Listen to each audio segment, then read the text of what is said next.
Hi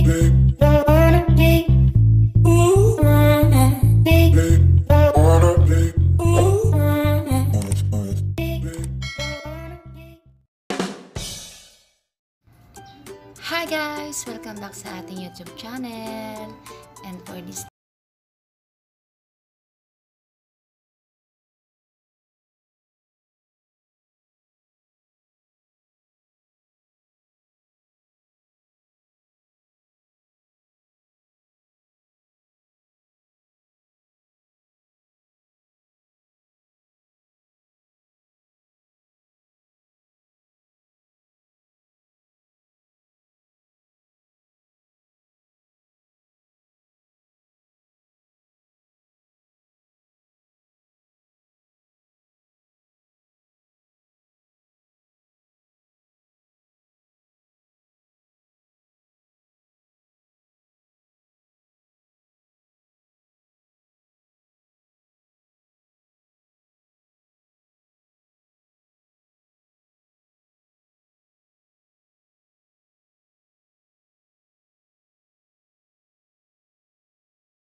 lagay na rin natin yung ating 1 tablespoon ng suka or ng vinegar.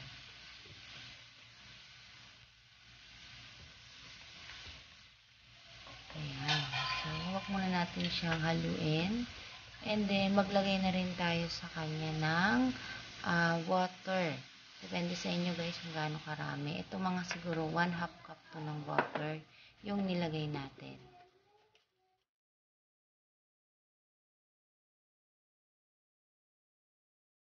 Ilagay na rin natin guys yung ating bay leaves. Ayan.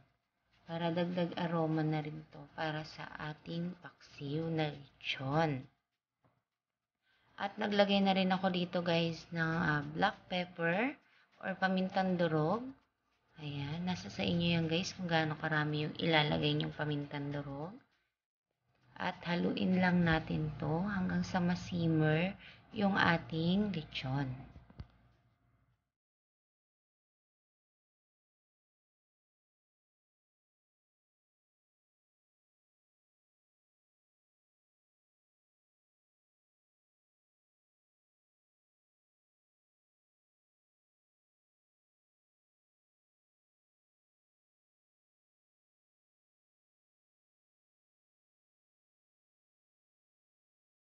Ito na guys, yung ating Mang Tomas. Lalagyan natin siya ng Mang Tomas.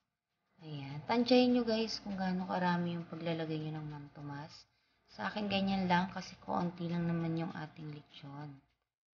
Ayan.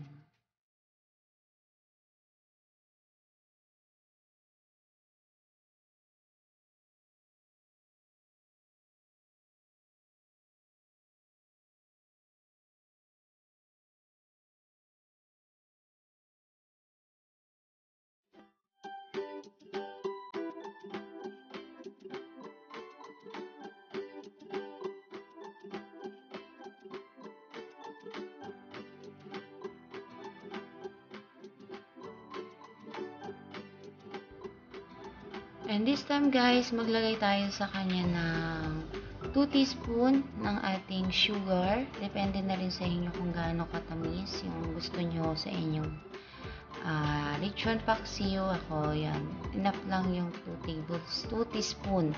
2 teaspoon lang yan guys yung nilagay kong sugar.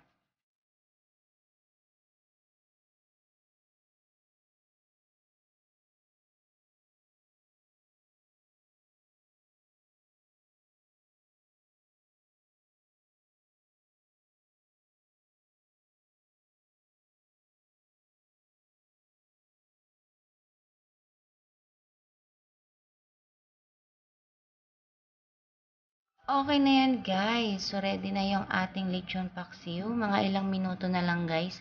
Pwede na natin siyang hanguin at pwede na natin siyang kainin.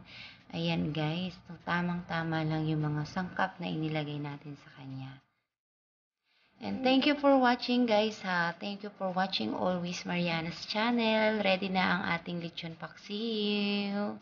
God bless us all guys. See you in my next vlog. Ayan.